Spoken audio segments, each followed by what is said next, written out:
Good morning, everybody. My name is Emma Blessing. I'm the Visitor Services Coordinator at Atlanta Contemporary, and I'll be kind of behind the scenes working on Zoom. So Atlanta Contemporary, of course, if you're not familiar, is a nonprofit arts organization located in Atlanta, Georgia. We have galleries, we do events. One thing right now is we're able to see a lot more people who are from outside of Atlanta with Zoom. So welcome in and hello if you're seeing us for the first time. We're really excited to be working with Chris Renaud of Discrit, of course, and Nathan Lee today. Discrit has been working with us for a couple of years now, doing really excellent educational arts and culture conversations. So you can actually see some of their past events on our website and our YouTube channel. Our website is atlantacontemporary.org. So if you enjoy this talk and you want to see more, definitely check that out there. There's some really great stuff. So I will go ahead and pass it over to Chris Renaud. Thanks. Hey everybody, as Emma said, I'm one half of Discrit. The other half, Joey Molina, I think is going to join us a little later.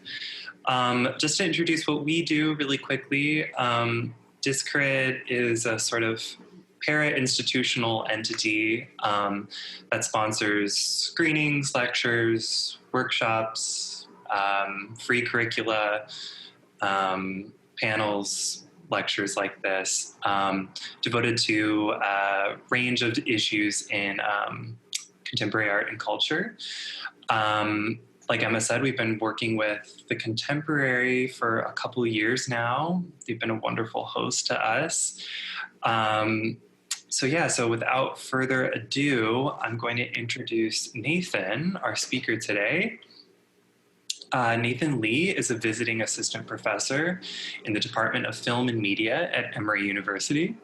He holds an MA in curatorial studies from Bard College and a PhD in modern culture and media from Brown University. His research focuses on the aesthetics, politics, and theorization of post-cinematic media, as well as the legacy of critical theory and the rise of a post-critical ethos in the humanities. His writing has appeared in Cultural Critique, Camera Obscura, Film Comment, Book Forum, Art Papers, The New York Times, and The Village Voice. He's curated projects and exhibitions in New York, Istanbul, and Providence, Rhode Island. So very multi-talented fellow Nathan is. All right, so without further ado, I'm going to turn it over to him. Thank you so much, Chris. Welcome, everyone. I want to thank Chris and Joy from Discrit for inviting me to give this talk today, and to Emma and everyone at the Atlanta Contemporary for hosting it.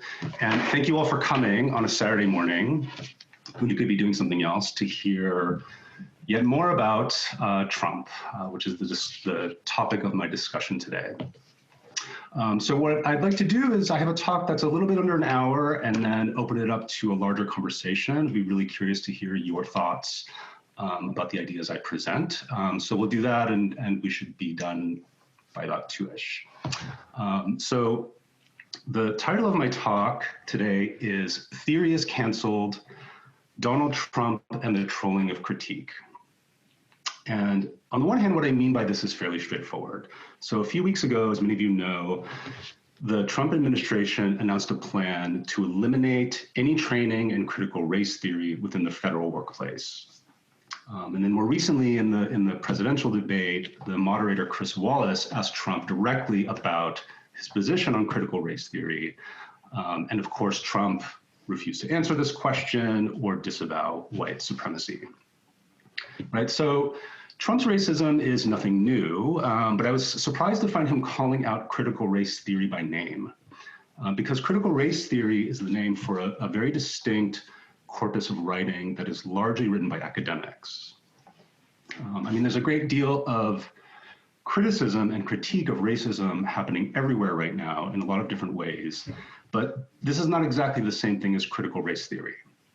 And you don't need to know what critical race theory entails in a specifically academic sense, to know that this ideological purge is just another act of trolling, right? It's the latest attempt to kind of own the libs and rile up the base, for whom any suggestion that racism might exist is taken as this kind of tyrannical attack on their personal liberty. Right, so this is one sense of my title. For reasons that have everything to do with electoral politics, Trump decided to cancel theory and troll the idea of critique, right? In this case, the critique of racism. But there's a second context I want to evoke by my title, and this has to do with how some commentators have tried to account for the kind of reality distortion field that Trump carries around with him. And the gist of this idea is that the type of academic writing known as critical theory facilitated the conditions for the rise of Trump in this kind of bizarre world of post-truth politics we live in. So if we wanted to boil this idea down to the level of hashtag, we could summarize it as the notion that postmodernism led to Trump. Right? This idea has been surfacing in the last couple of years in different media outlets, and you see here examples from the New York Times and the BBC and the New Republic and other places that have kind of made this argument that Trump is postmodern, that postmodernism gave us Trump. And this one is my favorite. The post-truth prophets. Postmodernism predicted our post-truth hellscape. Everyone still hates it. Everyone hates postmodernism, right? Why? And you'll notice in this illustration, in the middle here, you have this gray-haired man sort of deviously lounging in the center of Trump's shoulders. This is Jacques Lacan, the French psychoanalytic theorist, and he's flanked on either side by Michel Foucault, like yelling into a microphone, the French writer and sort of philosophical historian Foucault. And so a little bit later in this talk, I'm going to discuss why people dislike postmodernism, as well as the fact that Lacan and Foucault, who are often named in these kinds of complaints, are not postmodernists. And that the suggestion that they are, and that somehow their ideas are related to the rise of Trump, is not a useful criticism because it replicates the same problem that these critics are trying to confront. So what I want to suggest today is that both of these events, the canceling of critical race theory by Trump and the suggestion that Trump is an avatar of postmodernism, derive from the same problem: bad reading. Trump, of course, doesn't read anything. This is not a surprise. And yet the particular kind of bad reading that structures the attack on critical race theory, I think, is instructive. So I'm going to look at that in a minute. But more unexpected, and in many ways, I think more depressing, is how critics who in other contexts are quite adept at reading, interpreting, and contextualizing various kinds of texts founder when it comes to critical theory. And this is ironic because many of the foundational works of critical theory are about reading. They're about the concept of text, about the politics of signification, about how meaning is made, and how we construct our own relationship to structures of meaning. So critical theory has taught us a lot about identity, about race, gender and sexuality, media and culture. And it's done this in part by treating these things as texts that can be read, interpreted, and rewritten. Critical theory has helped us to ask, who wrote the story of my identity, of my culture, of the sense of reality that I inhabit, and how might a different story be conceptualized and lived? This has been liberating in many ways, but there's also something precarious in it because it undermines longstanding ways of thinking about things. So you can say that critical theory is problematic in two ways. It's a kind of writing that confronts and works through problems, right? That looks at something that appears natural or settled and turns it into a problem that needs to be thought about. But it's also been a problem for certain kinds of readers. There's a long history of attacking theory from both inside and outside its sort of native academic habitat. Theory is said to be elitist and arrogant and unscientific and excessively complex. It's a kind of philosophical bullying that muscles aside more rational, relatable ways to think about things. And theory can certainly be these things, right? Like any other kind of writing, there's good and bad theory. But at the same time, every style of writing sets its own rules and speaks to different audiences, right? You don't read a manual on quantum physics expecting relatable characters, and you don't read a mystery novel and get upset when they don't account for psychoanalysis. Some people might actually. Hi, Phil. The same holds true for theory, right? And so one of the lessons of critical theory is that texts have contexts. And it's been part of the fate of theory to be detached from contexts in ways that distort its project. And this is something I think is happening in this linking of theory with Trump. So there's a lot I could say about this tendency for theory to be taken out of context. There's long-standing, elaborate, and sort of ongoing debates in academia about the uses and abuses of theory, right? About how the ways a kind of writing addressed to a specific sort of problem migrated into other fields and disciplines. But I want to kind of set that aside and really focus on the idea that's motivating my talk today, which are the misreadings, the bad readings, and the non-readings that happen when Trump and theory are brought together. Right? So Trump drives everyone crazy in every possible way, like all the time. This is not a bug, but a feature of Trumpism, right? The whole point is to kind of sow maximum chaos and sort of profit off the chaos. So why bother pointing out that of all the things that Trump is throwing into chaos, that theory is worth emphasizing? And just as an aside, I wanted to share this paragraph that I found in my research, which I think is wonderful and sort of says it all, right? This writer was discussing these sort of postmodern theory Trump debates and wrote, "Ever since Donald Trump won, an odd idea has repeatedly bubbled to the surface of political media, that it takes volumes of dense and complicated philosophy to explain one of the stupidest people who ever lived. A whole genre of think piece implies that Trump and his rise to power are either the result of or explicable by postmodernism. For those whose faith in the institutions of the American public has been challenged by the boorishness of its current president, it may be comforting to search for a deeper meaning. It is tempting to imagine that contemporary turns of phrase like alternative facts and truth isn't truth are expressions of a widespread shift in the human relationship to reality rather than the gibberish of idiots who are telling lies." I love this. I think it kind of says it all, but I want to sort of linger, nevertheless, on this odd idea about theory and Trump. Right? So I'm an academic and I work with theory and I write with theory, so I have a horse in this race.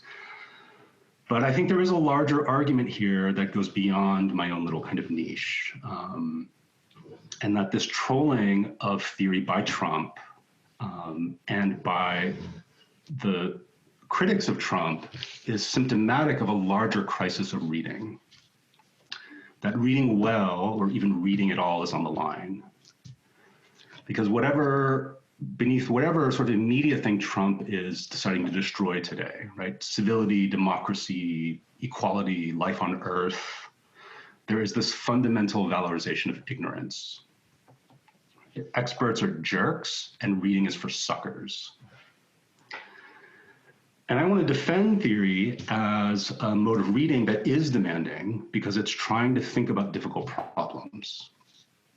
That theory should be difficult and require concentration and involve reading other texts and undertaking a lot of work to understand is also a feature and not a bug.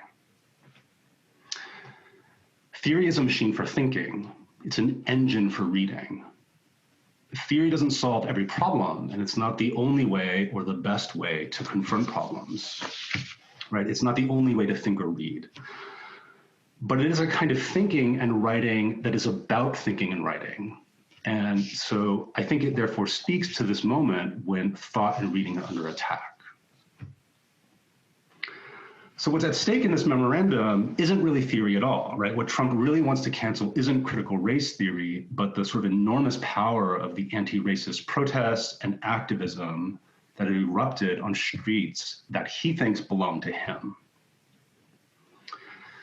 The force of this activism might in some ways be linked to the work of critical theory, post-colonial, critical race theory, post-colonial theory, feminist and queer theory, but it can't be reduced to them, right? So when we discover when we look closely at this canceling of critical race theory, that it really doesn't have anything to do with theory at all, right? Theory is here being made to name something else. So what I want to do is take a close look at the language of this memorandum because I want to afford this text, no matter how stupid and grotesque it might be, the degree of attention that critical theory teaches us to enact when we confront texts. And then I want to turn to some of the texts that we might think of as allies. I try to explain the insidious effects of a post-truth president by invoking the ideas of critical theory. Because I think actually this is the real danger.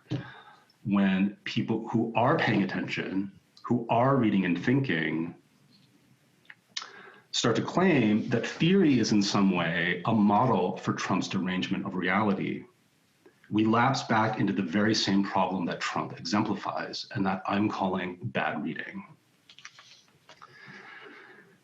You know, when you hear that Trump has decided that critical race theory is this anti-American thought crime that has to be stopped, you don't need a deep knowledge of theory to know he's just being a racist clown. But when you read The Death of Truth by the former book critic of the New York Times, and she explains at length how the ideas of deconstruction and postmodernism enabled Trump, there's a similar reading problem at stake. Namely, that what is being called theory here is, I think, almost as unrecognizable as in the White House memorandum. So let's take a look. This is the memo that was released on September 4th by the Office of Management and Budget, and it starts by saying, it has come to the president's attention that the executive branch agencies have spent millions of taxpayer dollars to date training government workers to believe divisive anti-American propaganda. Right, so it will come as a surprise to no one that the way this came to the attention of the president was via Fox News. Right? A week before this memo was released, the conservative writer and filmmaker Christopher Rufo was being interviewed by Tucker Carlson, and he described critical race theory as a form of, quote, cult indoctrination, unquote, that has, quote, become in essence the default ideology of the federal bureaucracy and is now being weaponized against the American people, unquote. I have to get rid of that slide because I can't look at those people. So the canceling of critical race theory was just another one of these weird feedback loops where somebody goes on Fox News and says something totally insane. You know, Trump is like eating a Big Mac and watching it and gets completely triggered and he yells at someone, we have to do something about this. And then all of a sudden you have policy, right? And then the crazy person has been validated for this crazy thing they said on Fox. And so suddenly you have this whole thing that happened for no reason, right? So while acknowledging that this event is a giant non-event, it's also entered into the historical archive of our time. And so it's something that we can and should, I think, take seriously. So let's look a little bit more at what it says. For example, according to press reports, employees across the executive branch have been required to attend trainings where they are told that virtually all white people contribute to racism, or where they are required to say that they benefit from racism. According to press reports, in some cases, these trainings have further claimed that there's racism embedded in the belief that America is the land of opportunity, or the belief that the most qualified person should receive a job. So what interests me about this passage is not sort of what it's criticizing, but rather the way it frames the criticism. For instance, in the claim that these trainings propose that racism is embedded in the belief that America is the land of opportunity, the key word is belief. And this word, I think, kind of gives away the game. The memorandum does not say America is the land of opportunity or that the most qualified person should receive the job. It says there's a belief in these ideas, right? And beliefs are not facts. A belief is by definition a relationship to a fact or to a state of affairs, right? If you believe in something, you're expressing your faith or your acceptance or your affirmation or desire for something to be true or to be the case. A belief is an attitude about the world, right? It's not an empirical claim about the world. So when the memo accuses anti-racist training of focusing on these structures of belief, it is inadvertently pointing to the crux of what we might call the theoretical dimension of anti-racism, that there is a gap between facts and beliefs, between ideas and experience, between idealized notions of a shared reality and the particularized embodied effects of that reality. In the language of critical theory, this gap is addressed by the concept of ideology. Ideology is the idea that each of us represents to ourselves the idea we have about our relationship to reality. Right? Ideology is not a direct account of reality.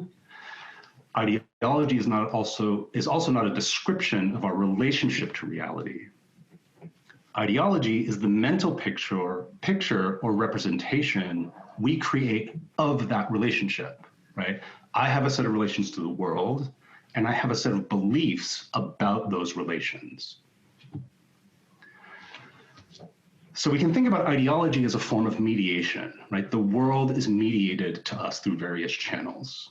And we're comfortable thinking about things like the ideology of gender or racial ideology, but let's think about something that seems not ideological, right? So right now, outside my window, there are a bunch of trees, right?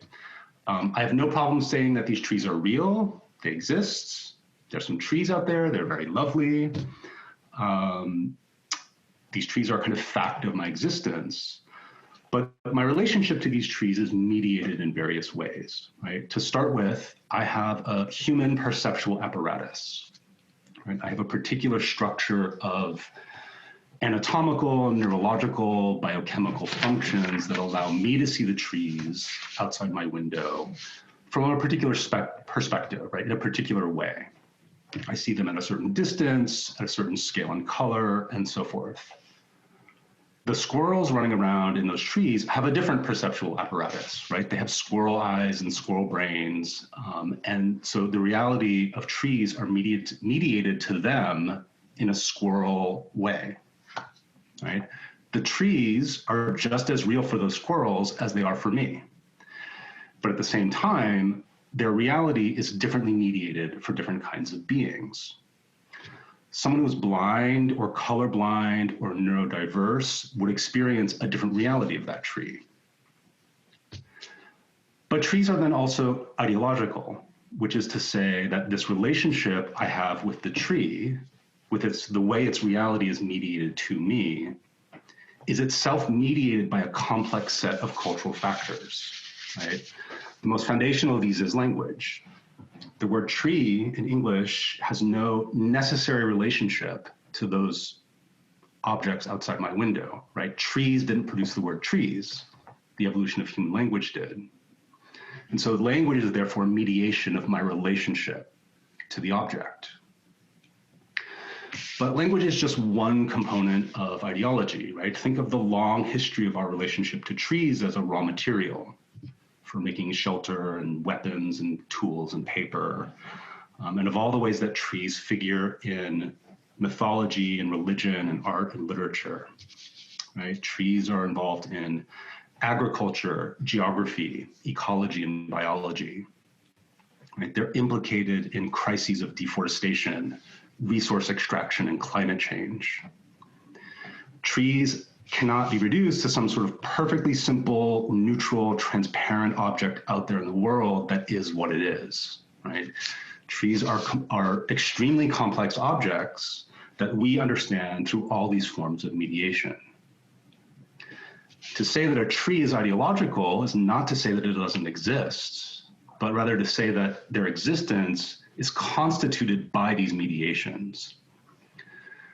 And if you think about the trees in this way, it doesn't rob them of reality. It does precisely the opposite. It gives them more reality because we go deeper and deeper into all the different factors that establish trees as meaningful objects in our world. We know more about what constitutes them as beings that we enter into relationships with. So I realize this is a long digression from the memorandum, but I want to return to it to see how a theoretical approach to reality, to its ideological structures and mediations, has bearings on the question we're going to sort of look at today. Right? So I pointed out how the word belief opens up this space for critically examining the language of the memo. So let's take another look at this passage, right? According to press reports, in some cases, these trainings have further claimed that there is racism embedded in the belief that America is the land of opportunity, or the belief that the most qualified person should receive a job. And we can start to see how belief, in the word belief in this context, can lead us to ask what kind of idea the land of opportunity or qualified person might be. Right? To suggest that opportunity might be unevenly distributed amongst people, or that what counts as qualified is subject to all kinds of subjective, arbitrary, or even oppressive criteria, is simply to say that the American dream is ideological and mediated. It's not an eternal, unchanging, sort of perfectly objective and accessible fact of existence in the world. This seems obvious to the point of banality, but it kind of goes, I think, to the heart of the anti-theoretical perspective sort of implicit in this memorandum. The most extraordinary passage comes a little bit later. In the meantime, it says, all agencies are directed to begin to identify all contracts or other agency spending related to any training on critical race theory, white privilege, or any other training or propaganda effort that teaches or suggests either, one, that the United States is an inherently racist or evil country, or two, that any race or ethnicity is inherently racist or evil. So the moral hysteria of this passage is sort of astonishing. You know, if you took this language at face value, you might think critical race theory is like some kind of satanic discourse hell-bent on, you know, destroying the inherent evil of a whole nation, right? But of course, we're not meant to take any of this at face value because the objective here is not to intervene in some genuine problem in the national discourse, but just to generate noise and distraction and chaos. So why take the bait, right? Why pay any of this attention? One reason I think to take this memo seriously is because if you were the sort of person who does pay attention to things and wants to know what they mean, the kind of person who that is the true enemy of this memorandum, it would lead you to ask, well, what is critical race theory and what does it argue, right? Whenever you troll something you don't understand, there's this risk it will backfire on you. And one of the happy consequences of this anti-theory program was to immediately send an anthology of critical race theory to the top of the Amazon bestseller list in civil law procedure. Now, the people buying this book might be surprised to discover that critical race theory began as a fairly wonky movement within the academic study of law that dealt with things like legal history, Supreme Court doctrine, rulings on desegregation and affirmative action, and so on. Right? If you buy this book expecting a manual for the Antifa revolution, you're going to be very disappointed. This is not what is happening in this discourse.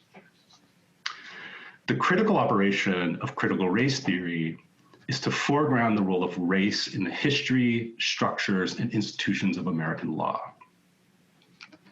That the structures and practices of American law are at best inflected with biases, and at worst support white supremacy is scarcely a radical claim, right? And certainly not an argument that white people or America are inherently evil.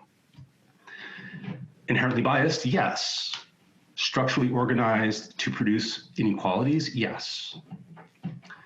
To argue otherwise is to live on a planet where slavery never happened and women were equal participants in the democratic process since the founding of the nation, and we don't live on that planet, right? So just the other day, during the Supreme Court confirmation hearings, Amy Coney Barrett was asked by Senator Booker if she believed that the justice system was inherently biased, and she immediately said yes. She was like, yes, there's inherent bias in the justice system, right? This is not some scandalous notion. But I actually thought the really interesting moment was that when Booker pressed her to name a single text or book she had read to learn more about these inequalities, and she couldn't sort of name anything. That was sort of telling. So it is true that critical race theory began as a specialized discourse within academic legal scholarship. It's now a term used much more broadly to characterize writing that thinks critically about race, right? And so one example is the term intersectionality, which has become widely used outside academic circles and was first proposed by Kimberly Crenshaw, a professor at the UCLA School of Law and the Columbia Law School. And in the essay that introduced this concept, Crenshaw proposes that in order to sort of ensure true equality, we need to consider how two or more identity categories intersect, right? A policy implemented to help women as such might underserve a Black woman because of the way race structures her position in society.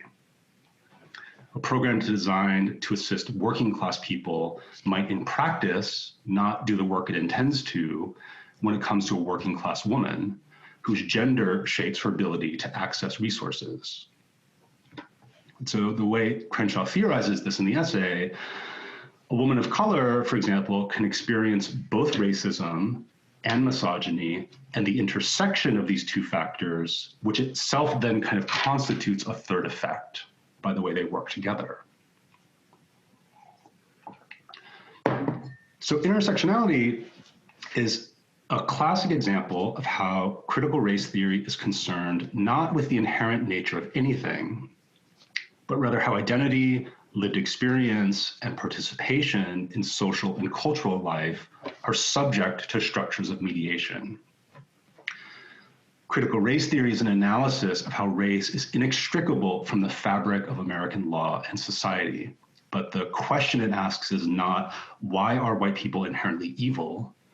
But rather, how did our laws and society develop in such a way that produced racial inequalities, right? That created racial inequality. They come from somewhere, right? They have points of origin and lines of development that can be critically analyzed. So we can take this a kind of theoretical step further and say that every identity is ideological, right? When we identify as a white woman or a gay man or working class or anything else, we're speaking in a way that presupposes concepts of race, gender, and identity that are historical and therefore constructed and mediated. Crenshaw recently clarified that critical race theory is, quote, a way of seeing how the fiction of race has been transformed into concrete racial inequalities. So the idea of how concepts like race are fictions that get instantiated into concrete social life is a central project of critical theory.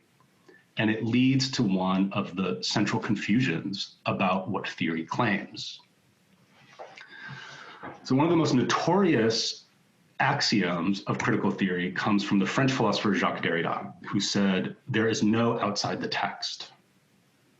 And this statement has sent people into tizzies for like a decade, for like half a century now, because it's been taken to imply that nothing exists except language, except our own impossibly flawed and subjective mental structures of the world. This notion that there's no outside the text has been resisted because it seems to evacuate the world of reality. right? To dissolve existence into this kind of theoretical or linguistic game that only the theorist is playing well. At the risk of oversimplifying the very complicated writings of Derrida, there is a kind of clear meaning to this idea that there's no outside the text, and that texts are constructed. There is no outside the text because everything we think and say and touch and see and do is structured by the particular kinds of beings that we are. Right? Existence is mediated. The tree exists. Queer people exists. Right? This is not in question, and Derrida is not saying that queers or trees or anything else have no reality. What he is saying is that the reality of these things is an ongoing process of mediation. It's an endless chain of making and remaking meaning. That reality is mediation, right? But this doesn't make it any less real. The idea of structural racism says just this, right? Racism has a structure. It is embedded in structures. It's part of the institutions of social life. The critique of structural racism is a way of reading the text of race. How did it come to be written? Who wrote it? What language did they use? Who was not allowed to edit this text or contribute to its composition? Critical theory is sort of centrally devoted to this refusal to take things as they are, right, as inherently one thing and nothing else. Because whenever you make a claim that something is what it is, that something is necessarily and eternally identical to itself, according to you, you're assuming a particular kind of power over language, over knowledge, and over experience. And this is why theory is obsessed with the idea of power, of who has it, who claims it, how it's put to work, and how power creates networks of belief and knowledge.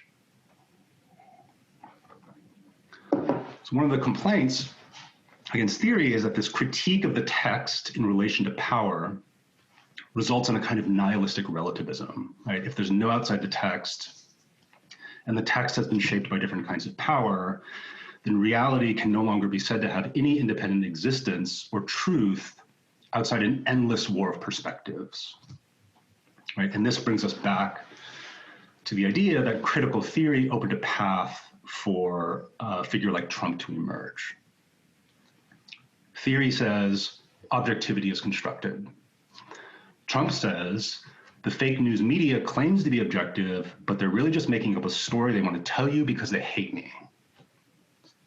Theory says reality is structured by perspectives, and perspectives are shaped by power relations. Trump says reality is structured by my perspective and my power. Theory examines language and discovers that it's full of contradictions and gaps and falsehoods and nonsensical logic. And Trump's language is nothing but contradictions and gaps and falsehoods and nonsensical logic.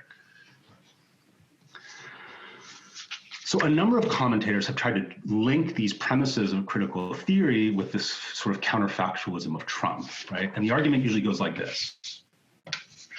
Academics spent years claiming that reality is manufactured, that truth is an expression of power, that language is treacherous and can mean anything you want it to mean. There's no facts, only perspectives, and there's no universal criteria for evaluating whether one perspective is better than another, right?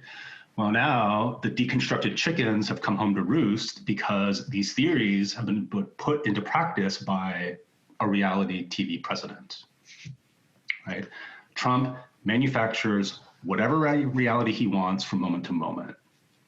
He insists that what other people accept as true is just their opinion, their own particular perspective. Right? And these tactics, it is claimed, are exactly what theory proposed, right? Critical theory undermined truth, it muddied the waters of empirical thought, it weaponized language as a kind of instrument of transactional power. And these critics go further and suggest that this is directly responsible to some extent for the rise of post-truth and Trump. So I want to take a close look at one example of this argument.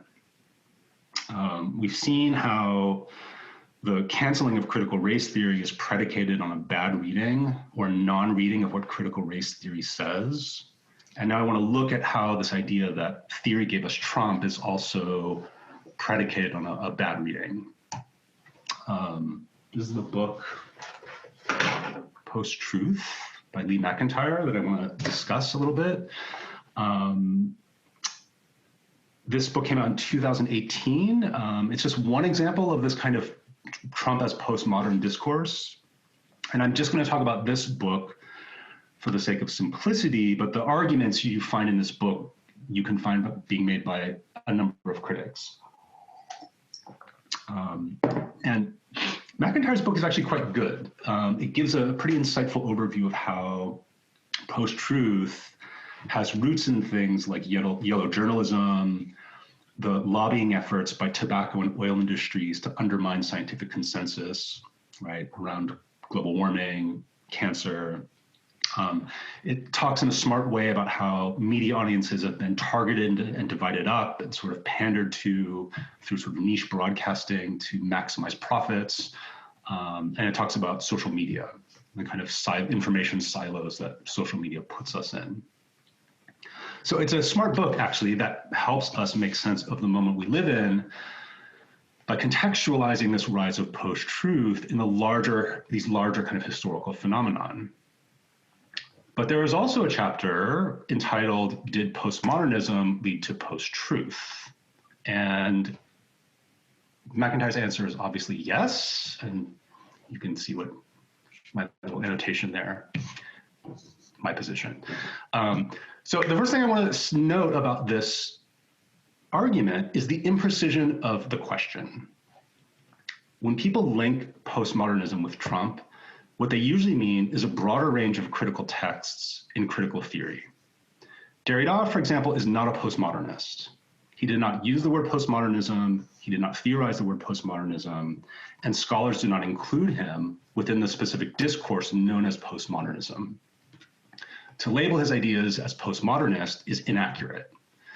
The same is true for Jacques Lacan, who was a psychoanalytic theorist, or Michel Foucault, who practiced a kind of philosophical history. Strictly speaking, none of these people can be labeled postmodern thinkers. Right? Postmodernism is a distinct concept that emerged in the late 70s and early 80s in the writings of people like Jean Lyotard, Frederick Jameson, and others to address aesthetic and historical shifts in our relationship to the idea of modernism as a distinct periodization and cultural logic. There's a kind of distinct discourse called postmodernism within critical theory. Of course, this term is used now very broadly to describe all kinds of things that have nothing to do with theory, right? And there's nothing really essentially objectionable about the idea, about an idea or a term that sort of slips into popular discourse, takes on different meanings. But I would argue that this kind of slippage bears a great deal more weight when you are talking specifically about theory. You evoke the work and ideas of specific theorists, and then make a claim that postmodernism led to Trump. Because these commentaries are aimed at problems of imprecision and distortion, they bear the burden of not replicating these same problems. And while I understand that these writers are using the term postmodern in a kind of loose colloquial way, I think this is symptomatic of other inaccuracies in their arguments. So when McIntyre turns to the idea he calls postmodern, the first premise he evokes is Derrida's conception of deconstruction. According to McIntyre, deconstruction begins from the belief that, quote, we cannot rely on the idea that an author knew what he or she meant in a text, so we must break it apart and examine it as a function of the political, social, historical, and cultural assumptions behind it. So far, so good, right? The idea that a text or a film or a work of art might contain meanings other than those the author intended is straightforward, right? Going a little further, the idea that what people think and feel and say is shaped by unconscious or social forces also doesn't seem especially scandalous, right? if you believe that you are fully in control of everything you think and say, that your intentions are always perfectly expressed in everything you do, and that there is one absolute answer to every question, well, I don't know what to say. Like, congratulations. You know, the entire fields of psychiatry and sociology and history and philosophy and religion would like to speak to you so they can reevaluate like everything they had ever thought. But deconstruction for McIntyre has this more insidious effect. Suddenly, the idea that there was no right or wrong answer to what a text, whether written or behavioral, meant was thrown into question. Indeed, the notion of truth itself was now under scrutiny, for one had to recognize that in the act of deconstruction, the critic was bringing his or her own values, history, and assumptions to the interpretation as well. This meant that there could be many answers rather than just one for any deconstruction. The postmodern approach is one in which everything is questioned and little is taken at face value. There is no right answer, only narrative. So there are several problems with this account of deconstruction. First, the idea that everyone was quite comfortable figuring out exactly what a text meant until Derrida came along is ridiculous, right? As long as there have been texts, there have been interpretations of texts. The danger for McIntyre is how deconstruction extends its questioning of the notion of truth. It extends its questioning to the notion of truth as such, right? That deconstruction destroys the idea of objectivity. In his account, this is a result of the deconstructionist foregrounding their own perspective or context, right? And this is a kind of weird objection, because making clear the position that you're speaking from is not an assault on truth or objectivity.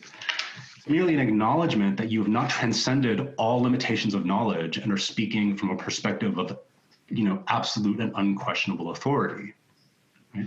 To foreground your own position is to recognize that you participate in the world that you are writing about, and that how you participate in the world is part of what makes the world what it is.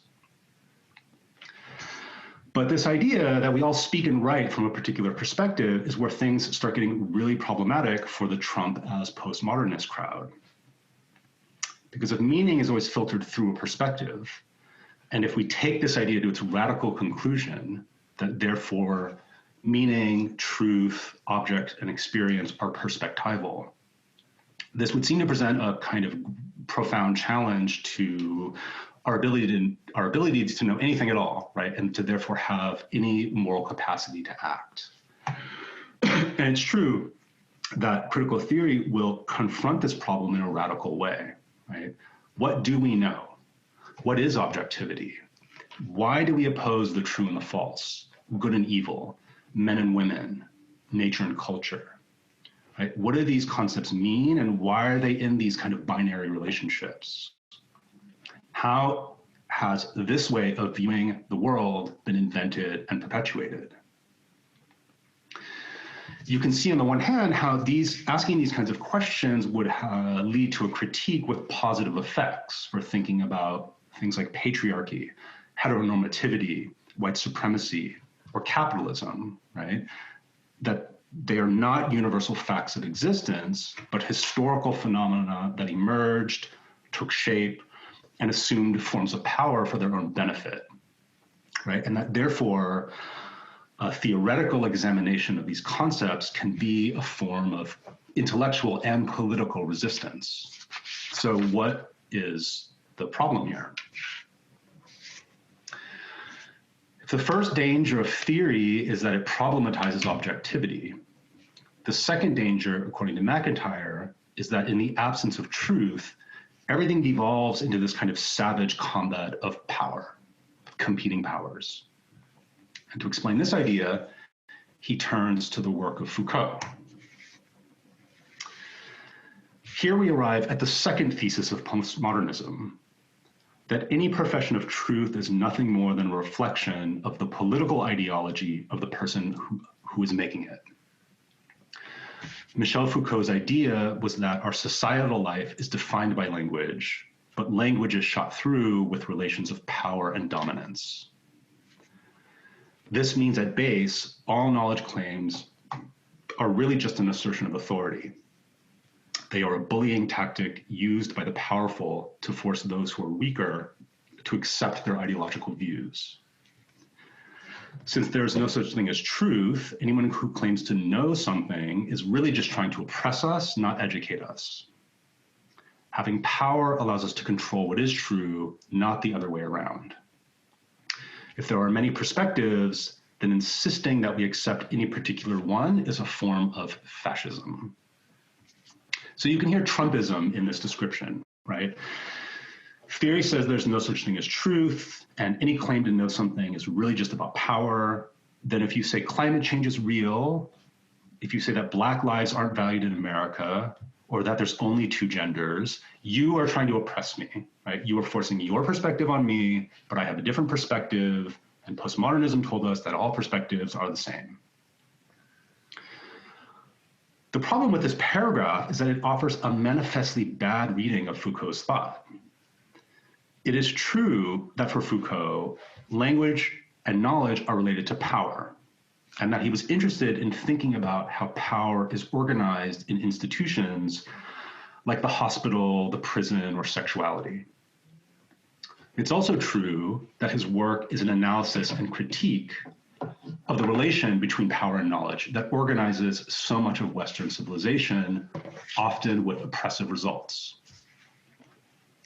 But it is a complete distortion to claim that Foucault understands power as something wielded by individuals who are trying to oppress other people. Even the most cursory reading of Foucault's work challenges this idea in several ways. First, his writing is concerned with how power structures institutions and discourses. It is not how it is wielded and weaponized against individuals. Power is impersonal in Foucault. It is something that flows through and organizes systems and structures and institutions. When Crenshaw theorizes intersectionality as a structural and institutional problem that affects individual people, this is a kind of Foucauldian way of framing the problem, right? Her point is not that particular judges or social workers or bureaucrats are oppressing individual people. Her point is that the administrative structures of society were organized around a blind spot that can't see how identity positions people in different ways. That inability to see is an effect of power, right? Second, while structures of power can, for Foucault, have oppressive effects, he does not conceive power as exclusively the power against something. Power in Foucault is not the same thing as authority. It's not exclusively or even primarily a matter of taking, assuming, or wielding power. Everything is structured by power. Power flows in every direction, not just from above. Power in Foucault organizes structures of oppression and liberation. In the first volume of his work on sexuality, Foucault describes power as something that traverses the whole field of how sexuality has been named, classified, organized, and institutionalized. And this includes how new ways of naming and organizing sexuality emerge. They emerge through adjustments and realignments of power. To claim that Foucault represents a mode of thinking that understands power as a deviously instrumental weaponizing of truth and language is a perfect illustration of what MacIntyre thinks theory unleashed. Say whatever you want, to make whatever point you want, regardless of what might be right there on the page in plain view, in order to win points against something that you want to take down. It's not theory that's Trumpist. It is precisely this mischaracterization and misreading that aligns with the Trumpian ethos.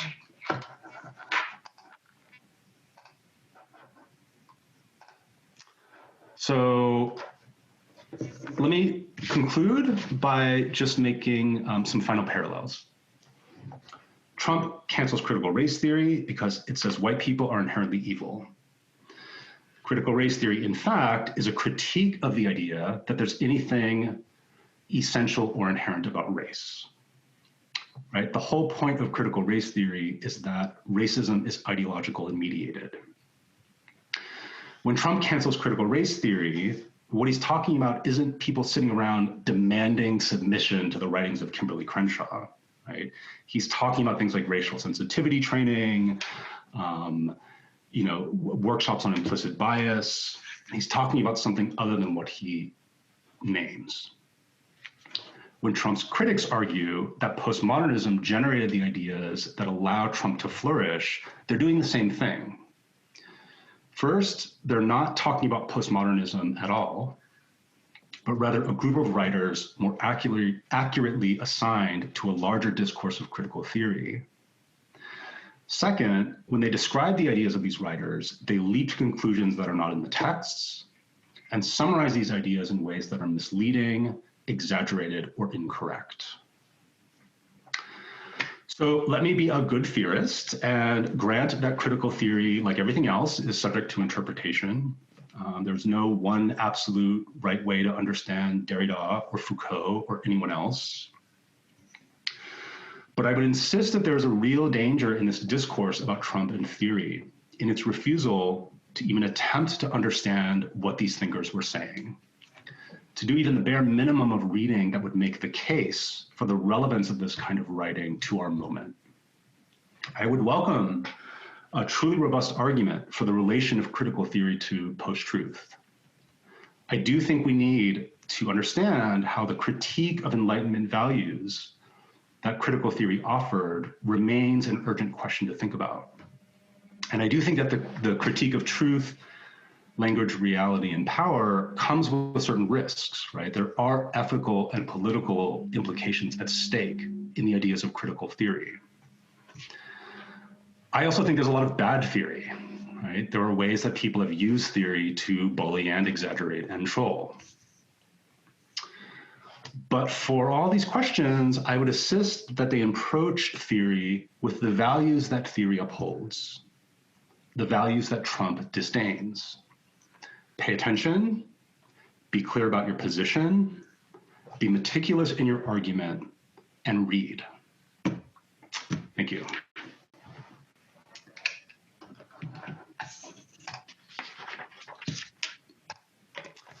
Thank you, Nathan. That was terrific. We're going to open up the floor to anyone who has questions for Nathan or comments. We'll get a little discussion going.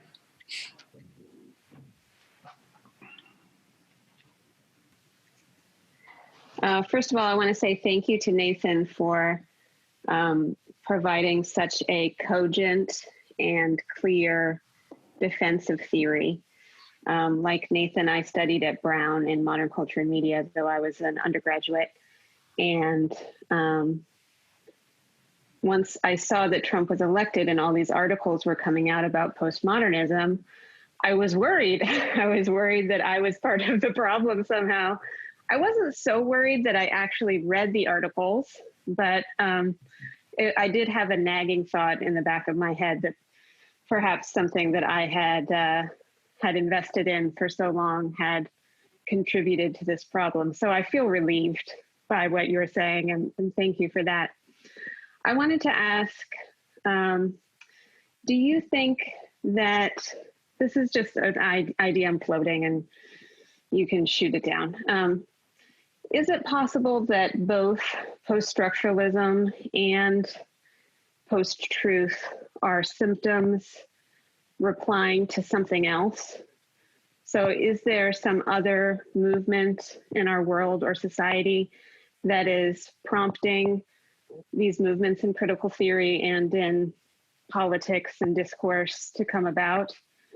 What would that thing be? I don't know. I mean, I'm a bit of a technological determinist, even though I know that's not quite right. So I think it's the internet, or since you talk so much about mediation, it's all of the mediation, the fact that, you know, we used to have more centralized media sources and now they're all, you know, dispersed online, and there's so many different fragmented ways of seeing things. So is it possible that the movements in critical theory and in politics are both responding to something else? Yeah, that's a great question. Thank you, Tanine. And shout out to the brown people I see in the room. Also, there's a whole group of MCM folks hanging out. I see you all. It's a really interesting question, and I guess the easy way, that's also the way to dodge the question, is to evoke another term from critical theory, which is that the very question you're asking is overdetermined. That there's multiple ways in which I think you're absolutely correct that media is one function of a kind of correspondence or analogy between the rise of certain kinds of critical theory and post-truth. Post-structuralism, a lot of the theory that I'm talking about today, Foucault and Lacan and some of these other figures have intellectual origins in the 19th century in thinkers like Freud and Marx and Nietzsche, but they are also writing in Europe in the aftermath of the Second World War, and as a kind of response to a kind of stasis in philosophical thinking in Europe that seemed entirely inadequate for the shattering of these kind of Enlightenment values that still sort of lingered, that the Second World War radically undermined and challenged for people. So I think there are political factors that are not equivalent but comparable in the moment when a lot of this theorization was happening.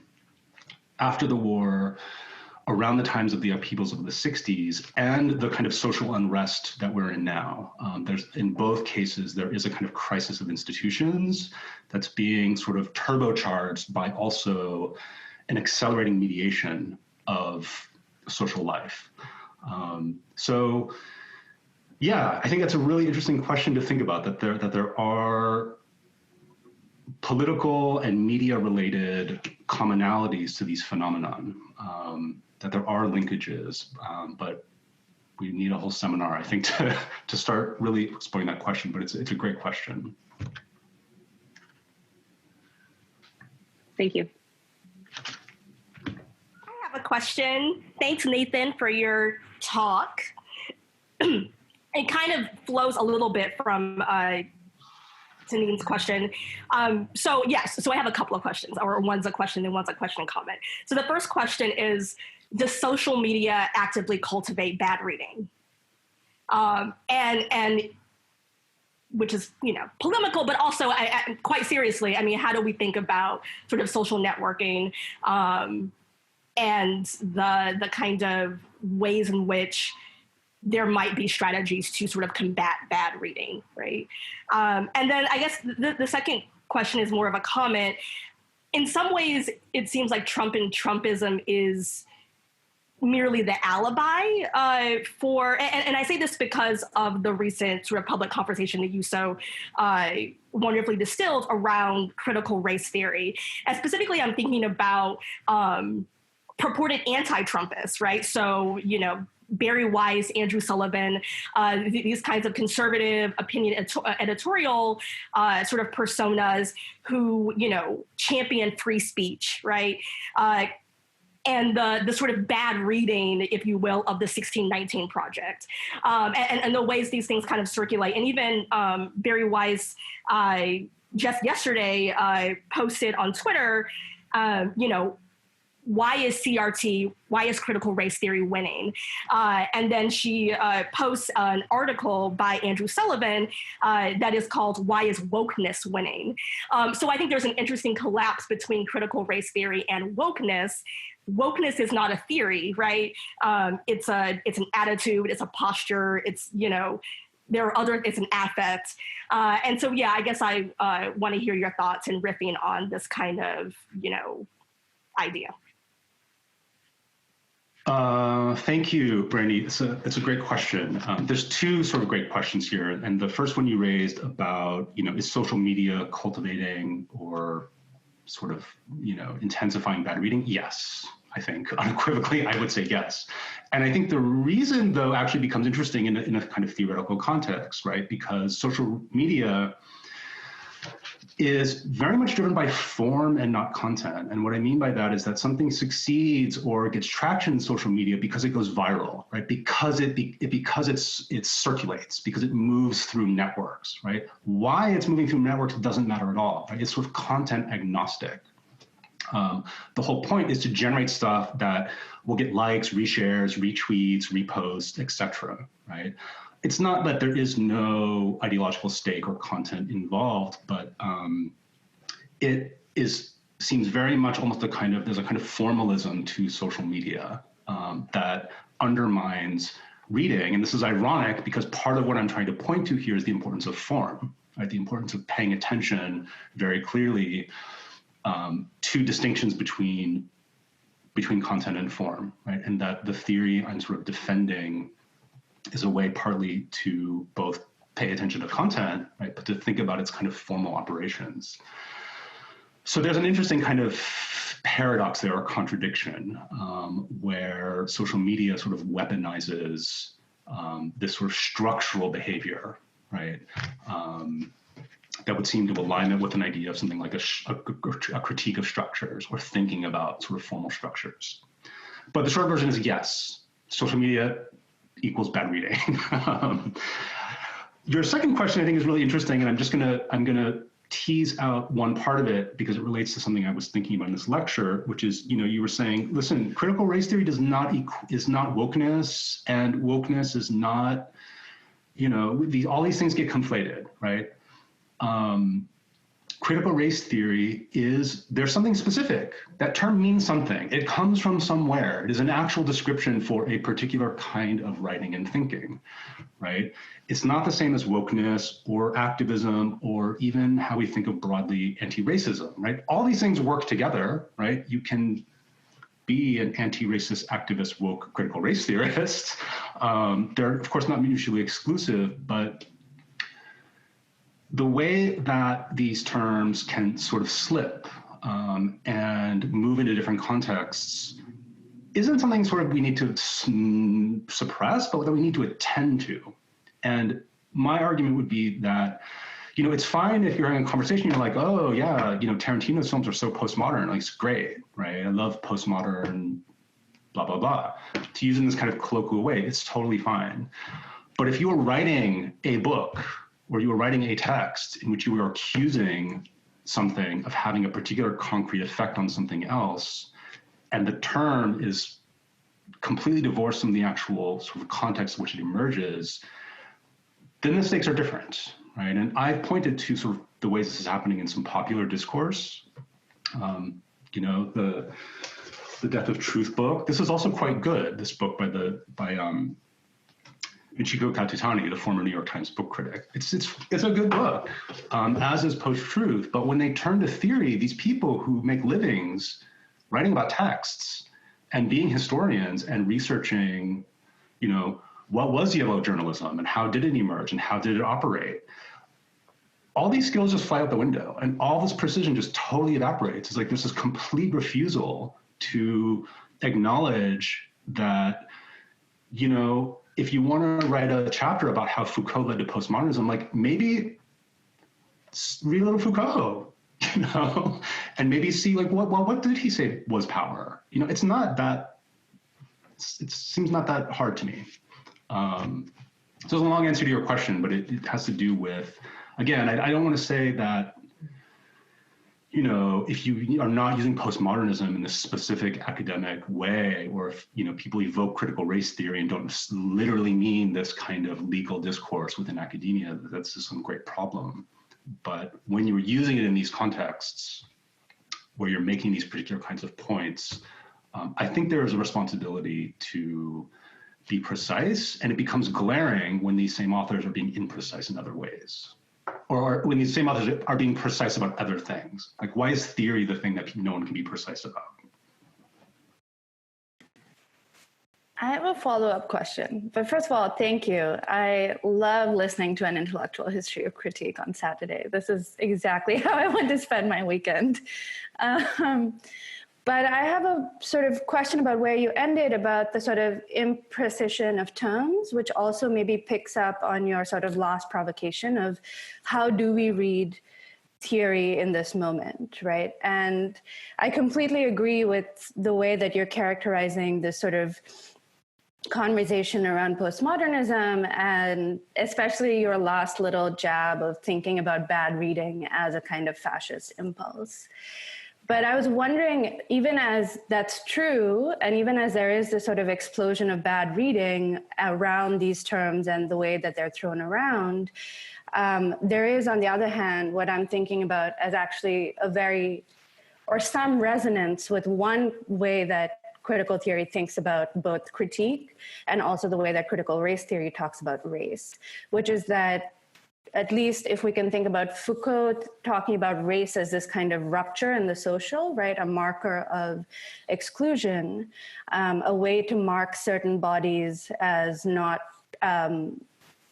worth living, not marked for survival, right, which takes up, so, and then in the sort of US context, I'm thinking about critical race theory and the ways that certain strands of Black studies think about Blackness as this marker of death. And I'm not saying we have to go into a sort of ontological claim about Blackness to take the force of the argument that under historical social conditions, the way that racial difference works is a kind of rupture in the social, right? A kind of breaking of a homogeneity.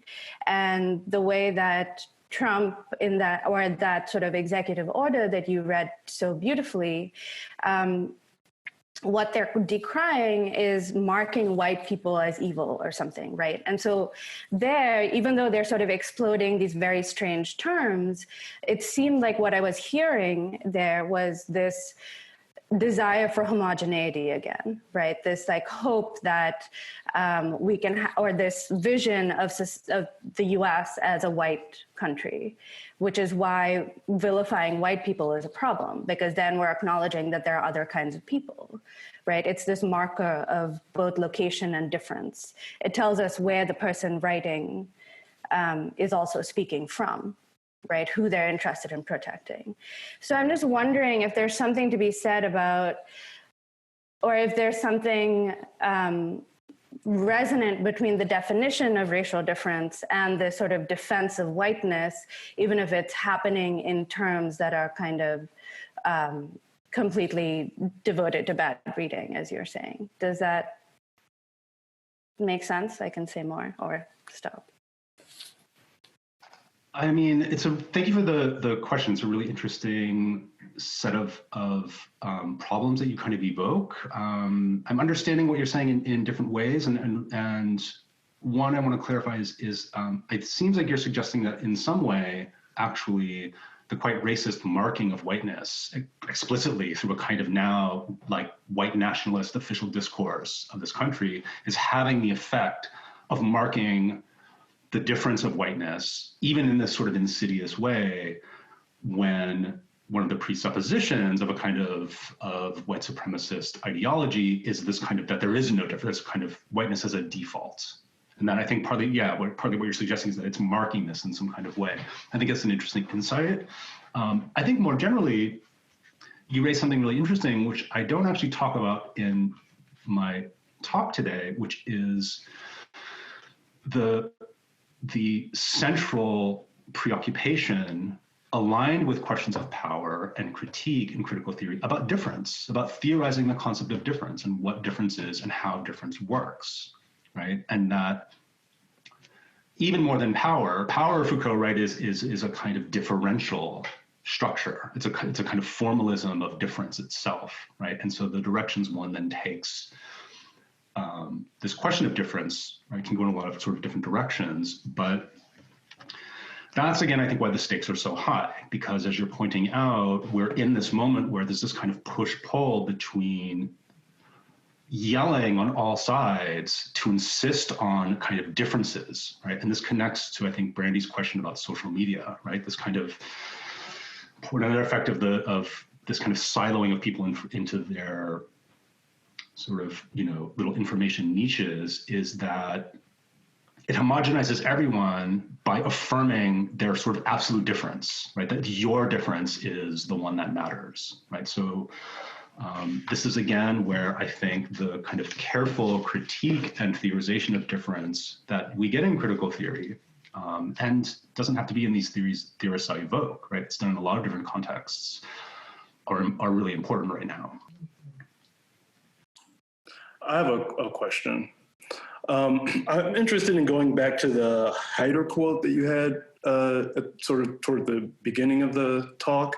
And I didn't get the whole thing down, but the bit that leapt out to me was the talking about Trump as a result of or explicable by postmodernism, and talking about how there have always been, or talking about this does not require some sort of complex analysis, but it's just it's idiots telling lies. And I wonder if your approach to this, or if your thinking about this changes at all, if we were to separate the idea of the result of postmodernism versus explicable by postmodernism, and take seriously that those might be two different things, actually. And in fact, to think about how postmodernism might be useful, in fact, that it doesn't need to be defended, but that it might actually be a useful tool in understanding why at this particular moment we would have the rise of someone like Trump and the rise of someone like him to a very receptive audience. And why might we see that at this moment? Why, why, given the fact that there have always been idiots telling lies, why would this particular one succeed? And I think that for me is a salient question. And I wonder if you think about that from the other side. So not thinking in terms of Trump, his intentions, his policies, and that sort of thing, but the receptive audience for Trump. And is there a way we can use postmodernism to read that receptivity? Has it created certain terms that allow people to, move beyond truth in a much more willing or easy way? In other words, maybe it doesn't lead to Trump, but maybe it explains the contours of why a Trump happens and why it happens now. Yeah, thank you. That's a great question, and a great sort of further direction to sort of take these thoughts. And I agree with you entirely, right? On the one hand, if as I've argued, saying that postmodernism is a causal element of Trumpism, that postmodernism caused Trump or was a decisive factor in why we now have this world, has been misread or distorted by a number of writers. I do think that postmodernism distinctly, even from other kinds of critical theory, is very useful for understanding the moment that we live in. And that's precisely a distinction to make, right, between some set of ideas that caused Trump. I mean, in there's this notorious anecdote where Michael Cernovich, I think his name is, he's like an alt-right blogger who's like super pro-Trump, was interviewed, and he was like, yeah, I'm postmodernist. I've read Lacan. You wouldn't think I'd read Lacan, but I've read Lacan. Like, this is in this book. It's crazy, right? So, like, there are people claiming that this stuff actually led to postmodernism. But the larger point you're making, I think, is the really interesting one, which is, nevertheless, how do these ideas help us think about the moment that we're in, right? If it's not the causal, right, that Cernovich and Trump or other people were reading Lacan and Foucault and were like, hey, you guys, look, here's a theory of how we can like take over the world, right? But these ideas nevertheless can provide a kind of framework. I mean, I think a great example is the way in which this memo came to be, right? The kind of complete hall of mirrors, endless mediation of this clown going on Fox News, saying something insane, right? Somewhere, somehow, there's this indoctrination of critical race theory going on. Goes on the Tucker Carlson show to say this. Trump watches it on TV. I'm sure he just yelled at someone to do something. Then you get a memo produced. Then the blogger, the guy who was on Tucker Carlson, tweeted about it. He was like, hey, look, I said this and now it's happening. This is all divorced from reality. This is all divorced from anything that's actually happening in the world, right? We're not in the grip of some mass indoctrination, by critical race theory I mean, I wish we were in the grip of this indoctrination. We're not. We're just not. It's just not happening, right? But this phenomenon is quintessentially postmodern.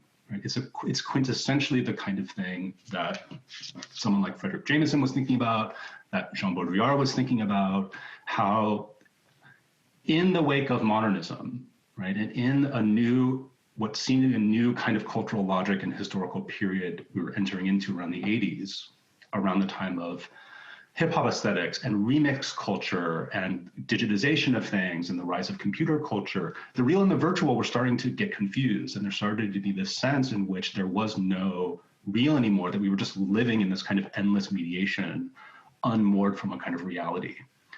So I think that notion that is kind of distinctive to postmodernism is very useful for thinking about things like the case study today, that the effect, and since I started writing this talk, there have been concrete effects of this memorandum. It has had a chilling effect on academics, on corporations who have canceled their sort of anti-bias training. I mean, it's having real world effects, but it was just this kind of giant simulated, mediated nothing, right?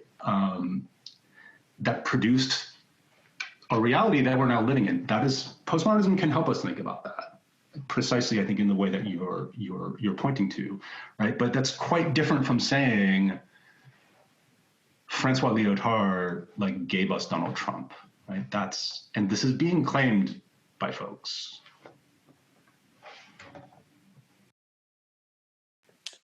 Nathan, I'm kind of curious about how these conversations or rather conflations, do you see this as sort of a phenomenon that's only happening on the right, or are these conflations also happening on the left as well? Can you just clarify which conflations? I guess between critical theory and I think I love what Brandy said about conflating theory and positionality with say wokeness. I think that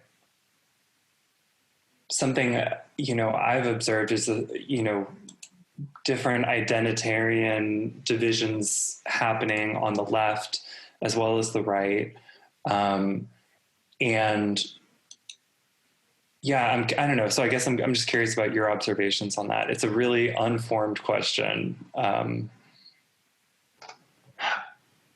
Yeah, I'm not sure exactly how to answer the question. I mean, I guess I could clarify or say a little bit more about my own stake in this question, which is that,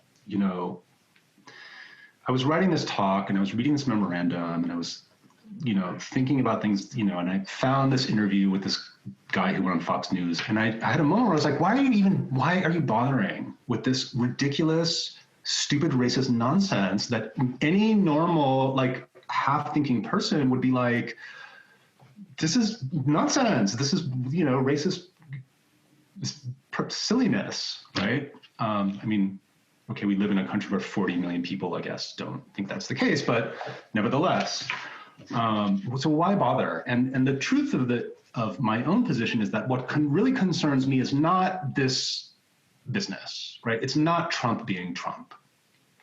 My concern is with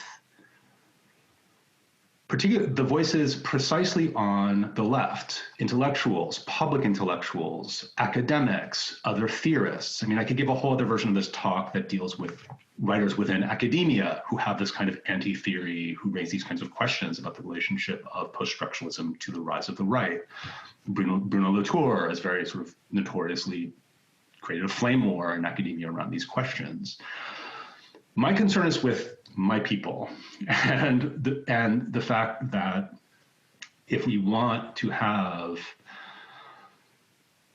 a precise and strategic intellectual and political intervention into these kinds of questions, we don't need to critique in detail what happens on the Tucker Carlson show. We all know it's stupid nonsense, right? It's polemical garbage.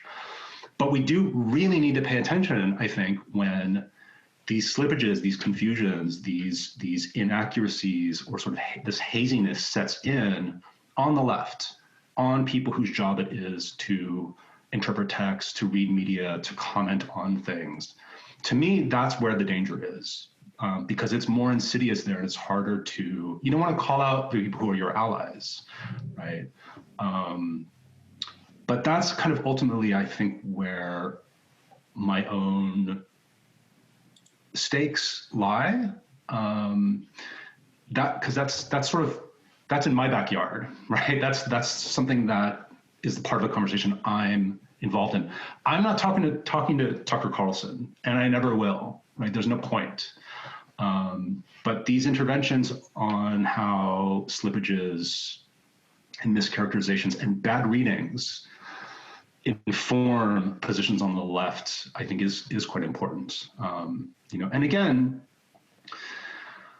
I don't think it's a problem if, someone is reading, one of the current popular books on anti-racism, right? How to be anti-racist, or reading something that's not, strictly speaking, critical race theory in this very specific academic legal sense. And they're like, I'm reading critical race theory, and what they mean is writings that are critical of race and racism, right? In a kind of colloquial sense, there's nothing wrong with this. It's just a problem if you write a whole ass book, right? Or an article, or you publish something in which you make these kind of inaccuracies. There's a difference there that needs to be drawn attention to, I think. I don't know if that answered your question, but. Yeah, for sure. All right, well, I want to thank you all for coming to hear my thoughts, to,